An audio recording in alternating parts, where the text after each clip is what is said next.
Hello beautiful soul! Welcome back to my channel. This is my channel for Japan, Kabayan, Cancer. This reading is for you. Tingnan natin na iyong June 22 to 28. Maraming salamat muna sa mga subscriber, new subscriber, cross-watcher, at sa mga bagong pasok dyan. Welcome na welcome kayo sa bahay ni Ate Aimee. Salamat din sa nakataba ng puso ninyong mga comments. At sa mga nagpa-personal reading, marami pong salamat. Kung gusto nyo na energy nyo lang talaga, ang gusto nyo makuha natin, all the details para sa personal reading ay nasa ibaba ng video na ito. This is a general reading, kabayan. Cancer, kunin mo lang ang sayo at itapon ang hindi naman sayo. Maaring vice versa. Energy mo, energy ng person mo, energy ng malapit sa puso mo, nangyari, nangyayari, or mangyayari pala. Use your own intuition, lawakan natin ang ating isipan. Marami kayong energy sa mundong ito. No? Ano man ang energy mo, ano man ang gender mo, ano man ang edad mo, ipasok mo yung sarili. Tandaan nyo, kayo pa rin magbabago, makakapagpabago ng buhay. Okay, create an altar or visit a power place to connect with the divine. Okay, andito yung sitwasyon na siguro this is the time na kailangan mo siya. No, this is the time na kailangan mo humingi ng tulong or humingi ng guidance. No, huwag mong kakalimutan na nahandyan lang siya sa tabi mo kung may mga bagay na pagdadaanan ka o pinagdadaanan ka this time. Yan, maaring iba sa inyo is this time is mas more kayo na napapalapit sa taas kay Lord, no? Sa nakita ko ito, or maybe you need to create some altar, ganyan, or visit ka sa mga ano, kung ano man ang iyong pinaniniwalaan. Cycle and rhythm.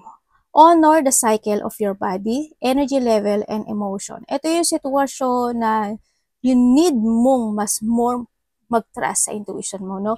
Ito yung situation na kailangan mo ngayon na mag-relax, na kailangan mo ngayon pag magmuni-muni or kailangan mo ngayon na a space which comes, mag-me time, no? Sa nakikita ko dito.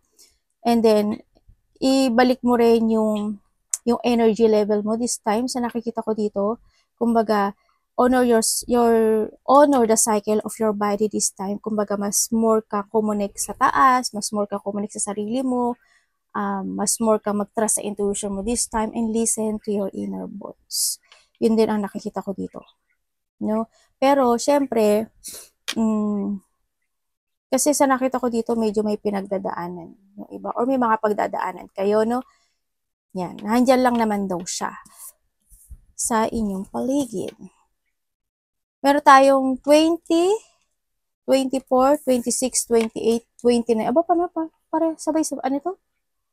Kakasunod halos. Ganun. Ganun universe. Okay. When it comes sa mga number na yan, nandito yung sitwasyon na sinasabi dito is try to make it balance ang meron ka sa ngayon. This is a time to focus to yourself. This is a time to structure, to reveal, don't be stagnant. This is a time to keep moving towards your goal.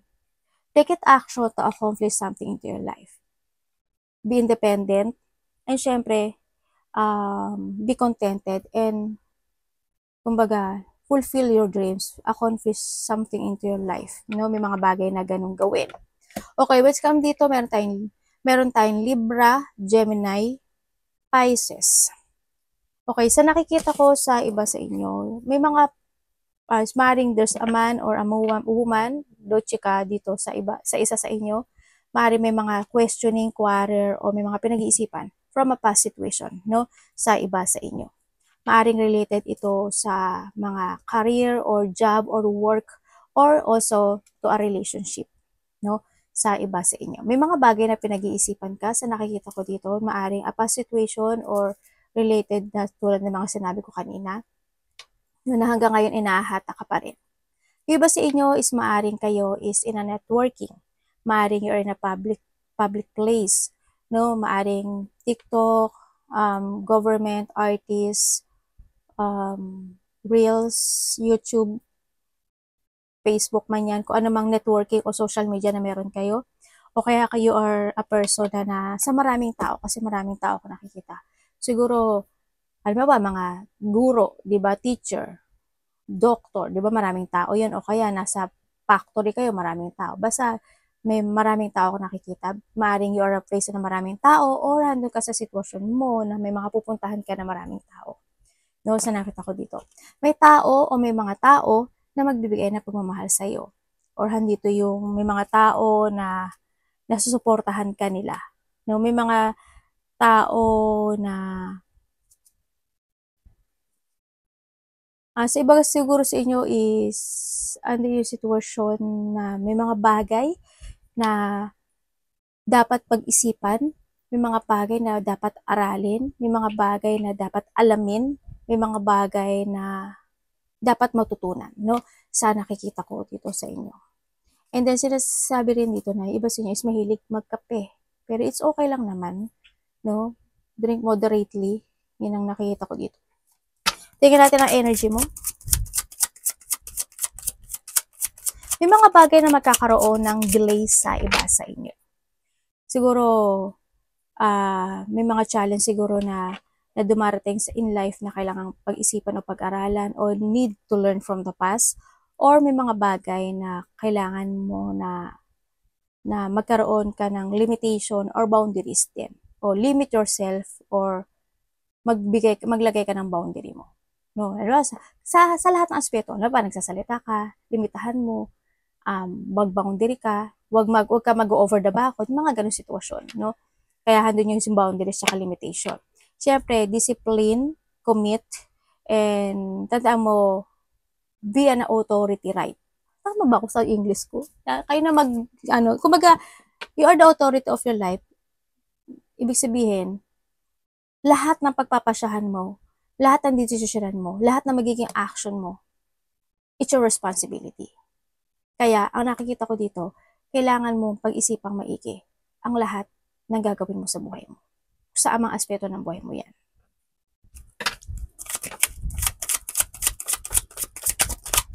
Tingnan natin. Focus to your purpose, no? Kailangan sa'yo is, this is a time na kailangan na rin ng self-vitality. And siyempre, handun na rin yung sitwasyon na you need to be concerned. Concerned sa mga lahat. Kumbaga, ano ba dito? Hindi ko naman sinasabi na paganahin mo more yung puso mo. Try to make it balance, kumbaga, no? Siyempre, with your emotions, true emotions, in a right true emotions, yun ang mas magandang gamitin mo, no? Well, lahat naman tayo ganun. Energy ni Cancer. Kung di sa lahat na may darating sa buhay mo, you need mo muna pag-isipan kung basta pag-isipan mo ng tama yung lahat ng aaksyonan, desisyonan o gagawin mo sa buhay mo. Kung saan mga aspeto ng buhay mo yan. Energy.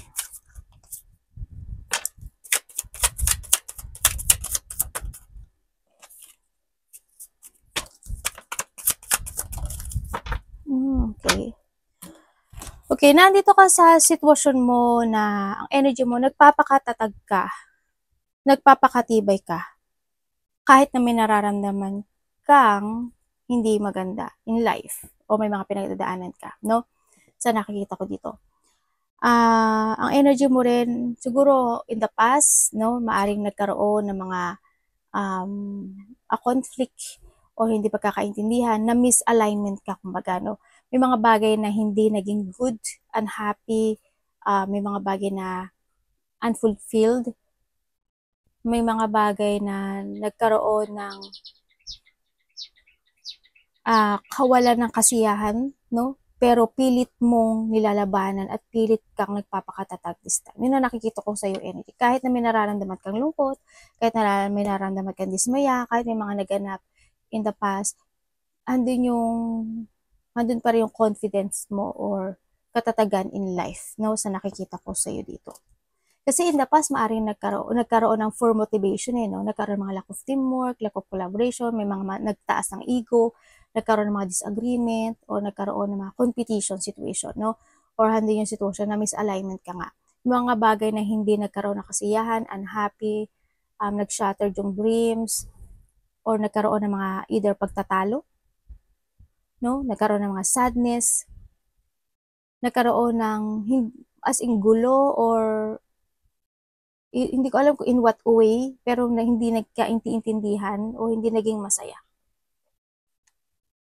Ganun. May mga nayamot, nagalit, sumama ang loob, yun ang nakita ko. Pero sa mga ganun kasi, dito kasi sitwasyon mo na there's a new horizon pa rin na nagaganap sa'yo eh. Handun pa rin yung focusing mo and controlling this time sa mga gusto mong gawin sa buhay mo.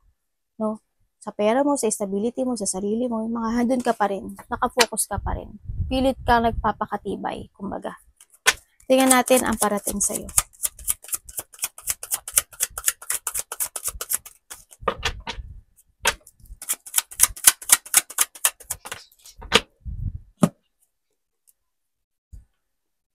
Na-misalign niya iba dito. Parating. Ano po ito, universe?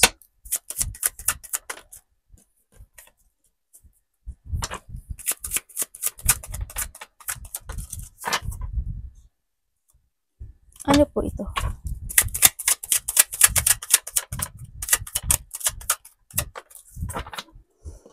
Okay, thank you. Okay, so nakikita ko sa'yo, ang parating sa'yo, andito ka na sa sitwasyon mo na maari may mga ilelet ko ka na, no? Maari may mga pinag-iisipan ka na ng mga bagay-bagay to transform, may mga bagay-bagay ka na pinag-iisipan ng mga new planning sa nakikita ko sa'yo, may mga pinag-iisipan ka na something creativity sa iba sa'yo, there's a plan ako nakikita sa'yo. Parang andito ka sa sitwasyon mo na you're try to make it balance na this time. Yung life mo, yung situation mo, o yung meron ka sa ngayon. Parating din sa'yo, ang nakikita ko dito, yun nga, sabi ko, di ba, may mga new plan, new creativity, or maaari sa inyo, outgoing, or outing, or fun, or playing something. May mga situation na maaaring gagawin mo na ikaka-excite mo. Maaaring nagpaplano ka na gano'n, no? Na mga situation. And ang parating din sa'yo, ang nakikita ko sa'yo dito, hope, no? Hindi lahat, no? Pero ang nakikita ko kasi, merong malaking paglabas ng pera or may lalabas na malaking pera. Hindi ko alam kung this is the past or nangyari na, no? May mga tao or may tao na nawala na ng tiwala sa'yo or vice versa o walang bilib. May mga taong sumasalungat, may mga tao na hindi nagkakasundo o nagkaroon ng pagtatalo. Maaring yung mga point na yun sa iba sa inyo, iskinat nyo na yun sa buhay nyo. And you're now starting a new beginning in life, na nandito ka na rin sa sitwasyon mo, na nagkaroon ka na ng clarity sa mga bagay na gusto mo nang gawin at fokusan at pagpasyahan this time. Nandito ka na sa sitwasyon mo. Kumagahan din na yung nagkakaroon ka na ng disiplina o maybe disiplina sa sarili na kasi gusto mo na nga o you need to structure na kasi this time, di ba? Sabi ko sa iyo.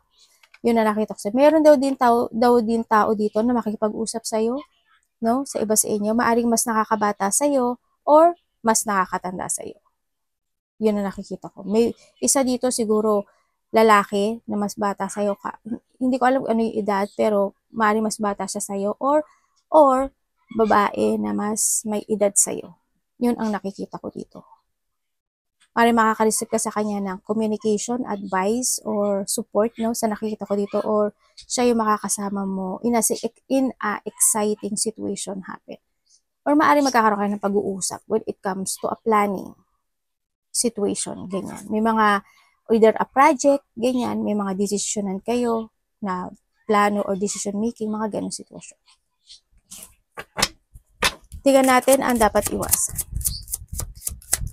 ni Cancer. Maaring kapatid mo, di ba? Maaring kasama mo sa trabaho, maaring tita mo, mga ganyan, magulang mo, o yung nakabata mo, maaring kasama mo sa trabaho, mga ganong sitwasyon. O kaya mga bagong makakasama sa iba. Ganun. Iba kasi ito outgoing.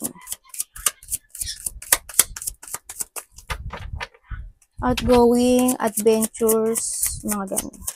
Ano dapat iwasan? Siya lumabas eh. Lumabas na yun, di ba kanina? Pero lumabas ulit siya. Meant to be. Meant to be.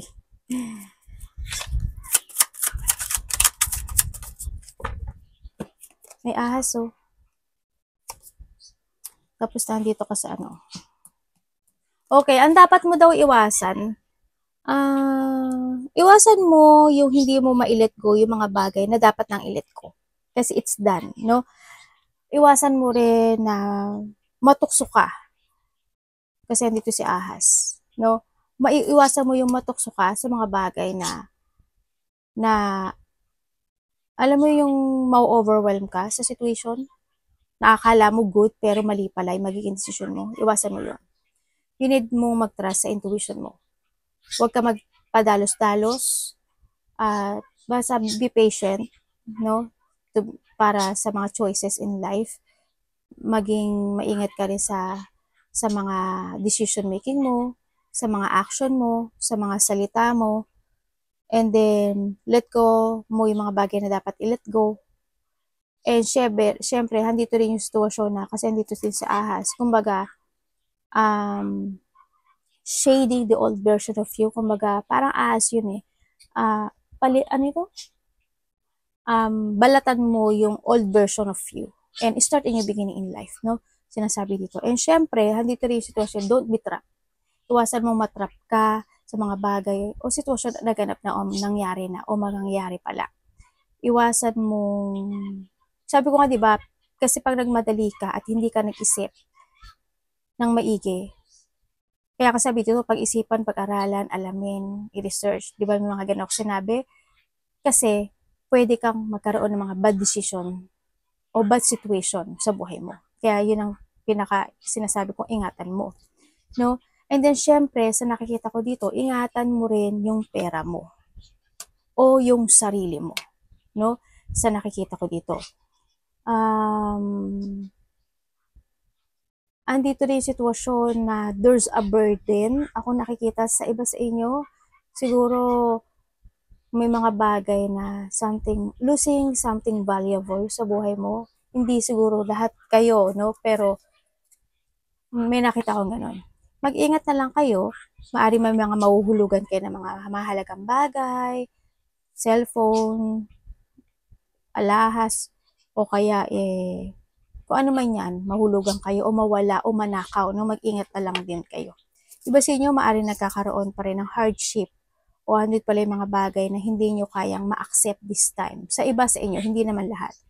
May mga bagay pa rin kayo na pinagdadaanan, you feeling alone, you feeling sad, you feeling abandoned, you feeling rejected, you feeling there's a hardship, no? O kaya maaaring may mga problema kayo when it comes sa financial nyo, no? O sa career mo. Maaaring nandun yung mga sitwasyon na minsan na sumasakit na yung ulo mo, yung paa mo, yung pakaramdam mo, no? Kaya ganun, hinahide mo na lang din. Kumbaga, kinikimkim mo na lang din sa iba sa inyo. Tingnan natin when it comes sa love. Kamusta ang love ni Cancer? Love sa lahat, kapatid, anak, magulang, karelasyon, kaibigan, kasamahan sa trabaho, yan. Kasi connected siya sa'yo, diba? Ay, ano ba yun?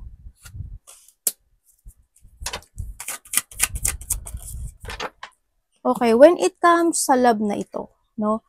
When it comes sa love na to, medyo sa iba sa inyo kasi ano to magulang, sa iba sa inyo kapatid, ganyan. Or iba sa inyo is maaring handito ka na sa sitwasyon mo na single yung iba, no? Kumbaga maaring yung iba is single, nagkaroon ng hiwalayan.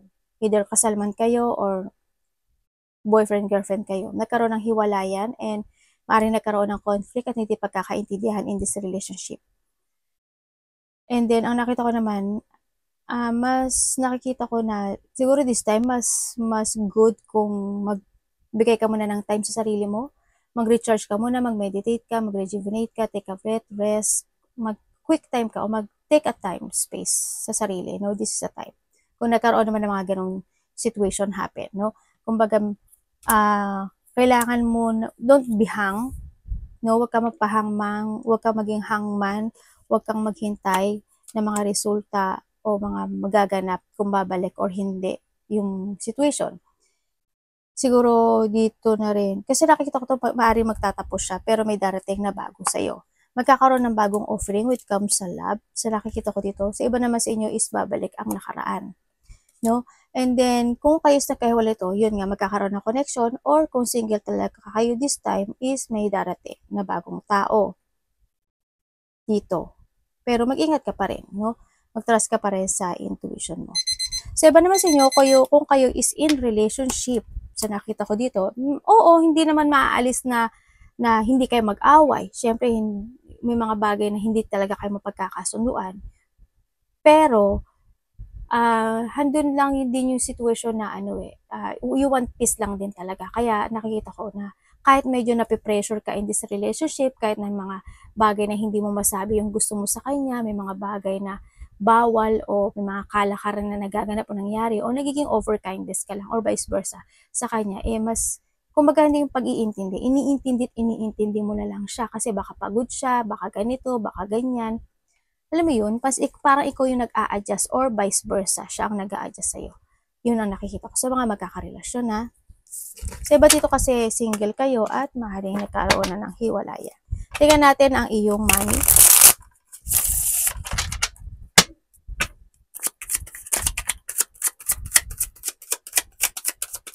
Kamusta ang money this week, ni Cancer?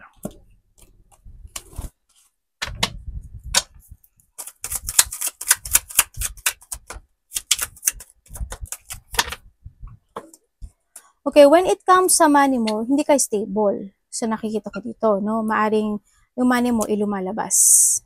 Kumbaga, siguro may mga lakad ka, you have a travel, may mga nilalakad ka, may mga inaayos ka, ganyan. Yun ang nakikita ko sa inyo. Kumbaga, palabas siya ng palabas, no? Mas marami lumalabas, kumbaga.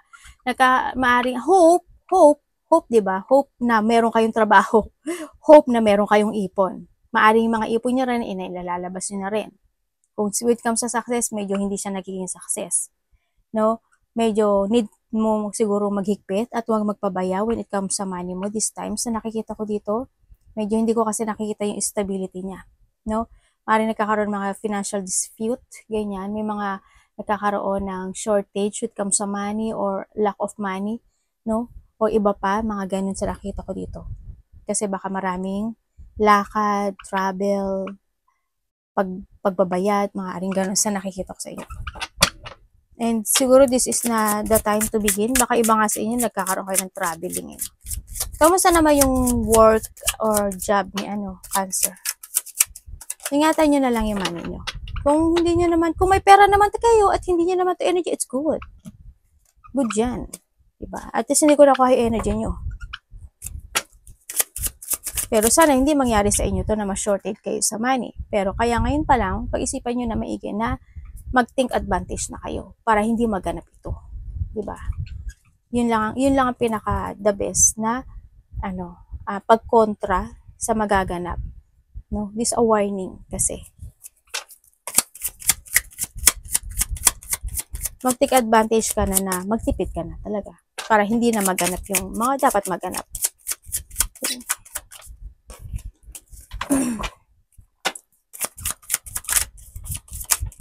When it comes sa job work mo, sa nakikita ko sa iyo dito, maaring iba sa inyo is lilipat, no? Maaring iba sa inyo is lilipat or you're thinking sa paglipat, no? Nagkakaroon kayo ng enlightenment na maaring gusto niyo na ibang work, ganyan, gusto niyo na ibang pagkakakitaan, na handun yung thinking, no? Pero ang sinasabi dito is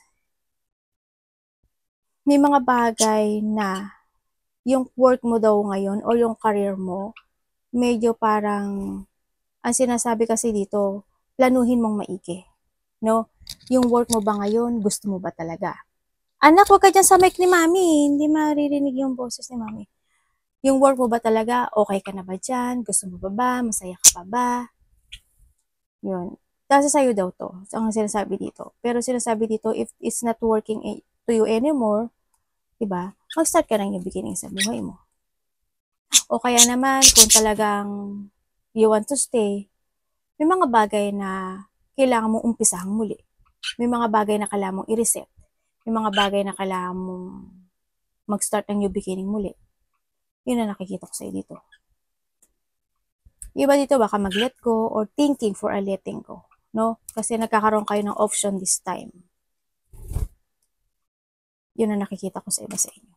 Tingnan natin ang pero tatandaan mo kung ano yung mga naganap, learning from the past, no? O may mga bagay na need to change, need to transform, or need to awake. o handle yung sitwasyon na nagkakaroon ka ng self-evaluation when it comes sa career or sa work mo this time. Ganyan. Advice. Devil, oh.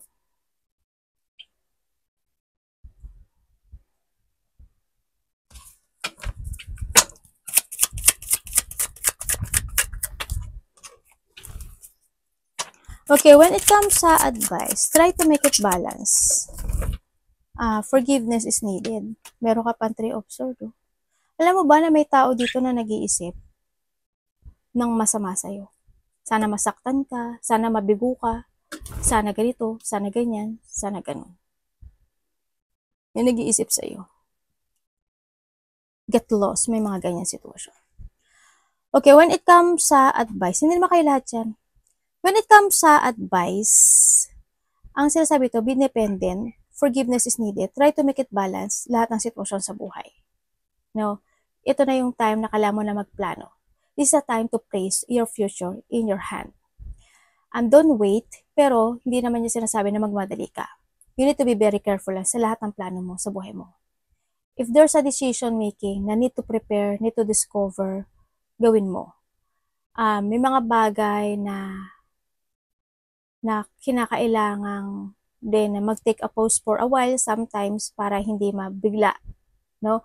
Mga bagay na kailangan mo mag-forward sa mga plano, magkaroon ng progress. May mga bagay na kailangan aksyonan, syempre, ang sinasabi dito. Tatandaan mo, discipline also, no? Discipline sa money, discipline sa sarili, discipline sa lahat na magiging plano at magiging desisyon sa buhay. Kailangan pag-ingatan mo. Yun ang nakikita ko sa'yo. Tandaan mo, nasa sa'yo mga kamay, ay kapag papabago ng buhay mo. Wala sa iba. No? Kaya gawin mo ng tama, desisyon mo ng tama, action mo ng tama. Arigato namaste, God bless.